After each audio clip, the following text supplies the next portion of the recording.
Depois dos vídeos referente à análise de circuitos e teoremas de circuitos, análise nodal, de malha e os teoremas da superposição Thevenin e Norton, a gente vai ingressar agora num outro tópico que também é importante em circuitos elétricos, que são os elementos armazenadores de energia.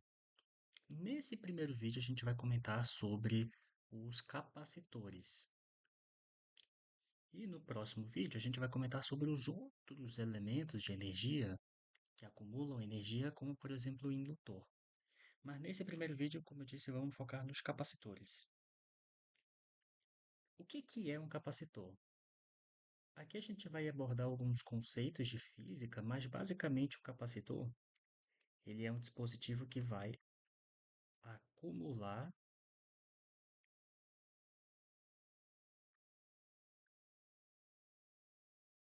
energia. Só que essa energia, ela vai ser na forma do campo elétrico. Então o que a gente vai ter basicamente são placas. No geral, são placas paralelas, mas não precisam ser necessariamente paralelas, porque existem outras configurações de capacitor. Mas vamos considerar paralelas só por convenção e ser mais fácil de entender. Então, cada placa irá acumular um tipo de energia, um tipo de carga, né? Então, por exemplo, essa placa aqui pode acumular cargas positivas e essa aqui cargas negativas. Como a gente tem um polo positivo e um polo negativo, é convencionado que o campo elétrico ele se direcione da carga positiva para a carga negativa. Por isso que temos aqui um campo elétrico.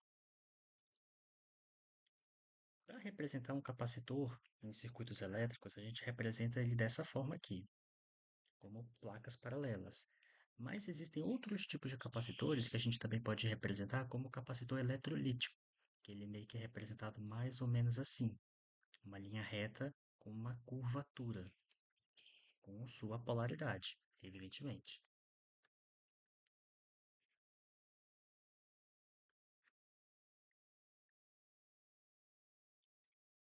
Quando uma fonte de tensão ela se conecta no capacitor, ela basicamente vai depositar uma carga positiva, por exemplo, a carga positiva aqui, numa placa, e carga negativa em outra placa. Ou seja, essa quantidade de carga que vai ficar acumulada entre as placas, ela vai depender basicamente de dois fatores: da capacitância do capacitor e o quão forte é essa fonte de tensão. Porque é óbvio que se eu aumentar a tensão da fonte, eu vou conseguir acumular mais cargas no capacitor. É claro que o limite seria meio que a capacitância, né? Mas se a tensão for muito alta, o acúmulo de carga será mais acelerado. Ou seja, a gente vai basicamente adotar esse tipo de relação para capacitor. É claro que o cálculo da capacitância, ele não é necessariamente só por conta da carga e da tensão. A capacitância, ela vai depender de fatores geométricos. Então, por exemplo, um tipo de capacitor que a gente tem é o de placas paralelas. Esse capacitor de placas paralelas, ele vai depender de uma certa constante epsilon, a área do capacitor e dividido pela distância. Nesse termo não tem nada relacionado a tensão e cargas. É uma relação puramente geométrica. É óbvio que se a gente quiser calcular a carga no capacitor, aí a gente vai ter que ir para essa relação acima com a carga e a tensão.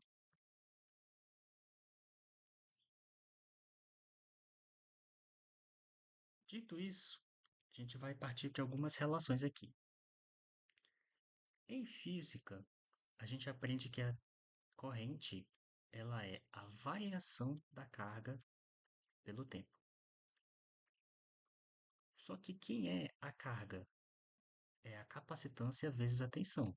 Então a gente vai ter que a corrente, ela vai ser igual à variação da capacitância vezes a tensão, e tudo isso com relação ao tempo.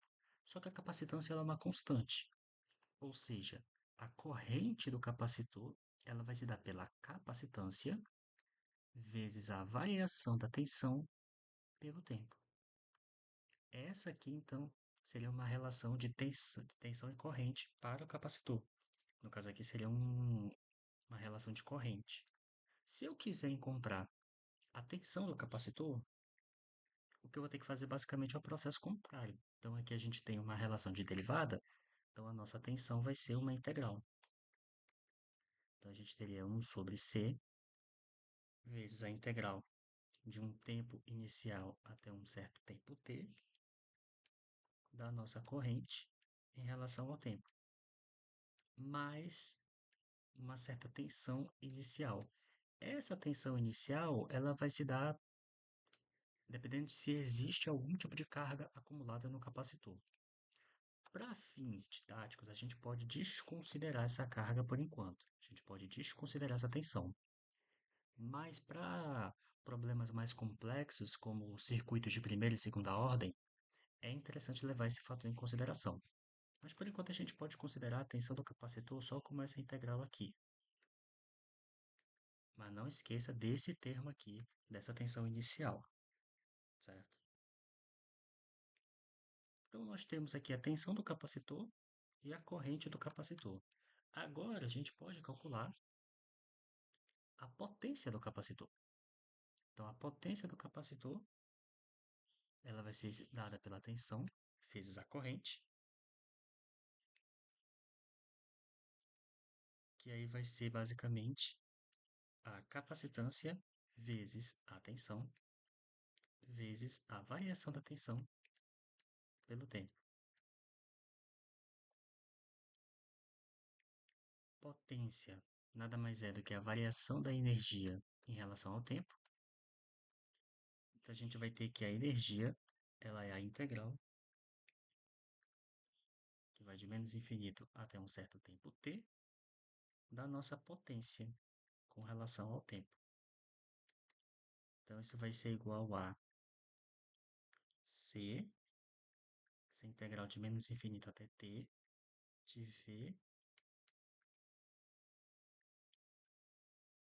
tudo isso em relação a t.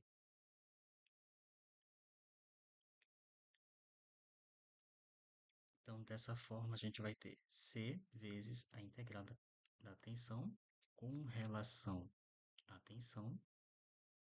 Portanto, a energia ela vai ser igual a 1 sobre 2 vezes a capacitância vezes a tensão ao quadrado.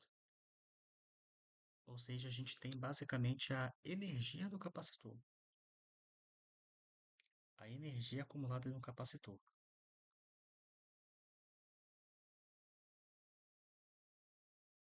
Agora, a gente vai para o ponto que realmente interessa, que é capacitores em série e paralelo.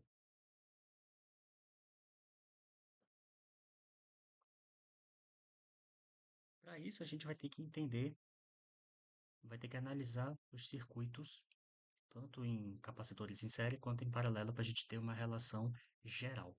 Vamos começar com uma fonte de corrente. A gente vai começar pelo paralelo. Vamos colocar três capacitores genéricos mesmo.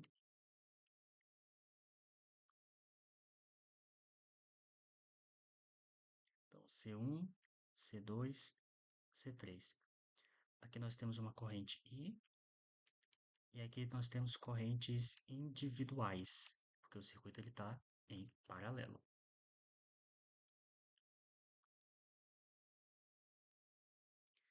Porém, note uma coisa, as tensões elas estão em paralelo, ou seja, as tensões são iguais.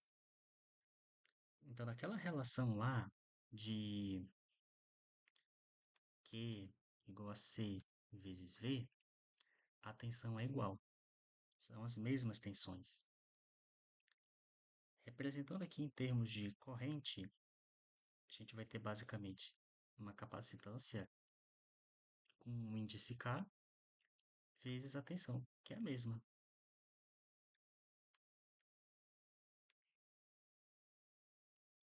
Ou seja, a gente vai ter então que a nossa corrente geral, ela vai ser basicamente a corrente desse aqui, mais desse aqui, mais desse aqui.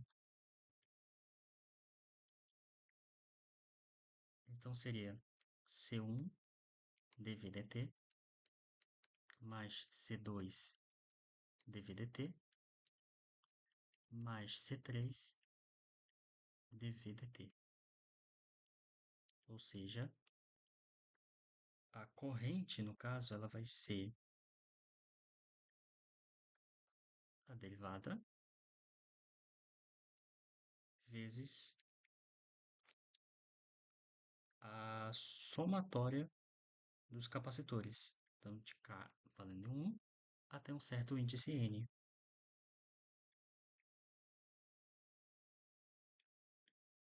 Então, como as capacitâncias elas estão em paralelo, como o circuito está em paralelo, a gente vai simplesmente fazer com que a nossa corrente seja igual a uma tensão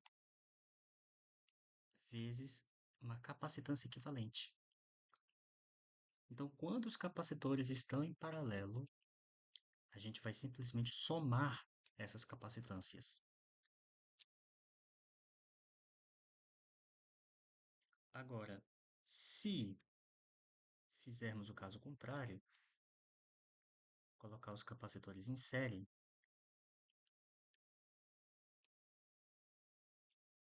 o que a gente vai ter basicamente é a mesma corrente. A corrente que vai passar por aqui vai ser a mesma que passa por aqui, que vai ser a mesma que passa pelo outro capacitor. Então, a nossa tensão final vai ser basicamente a somatória das tensões individuais.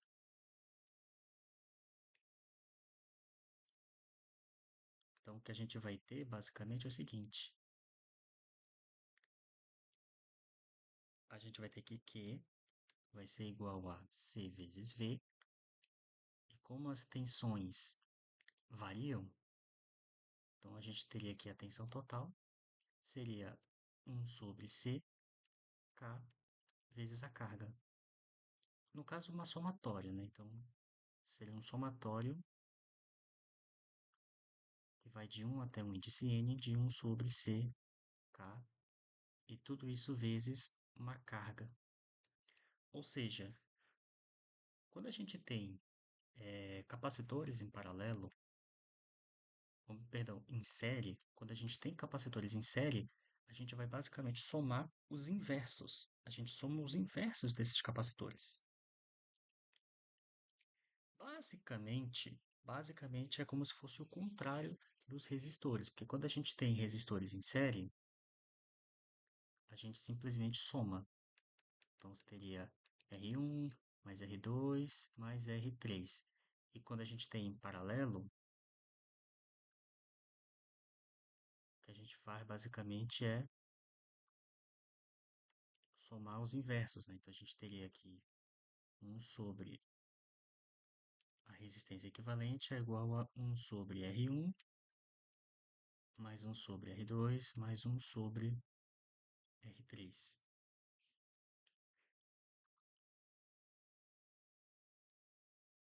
Mas tudo depende da forma como a gente analisa o circuito. A gente parte de um conceito básico, né?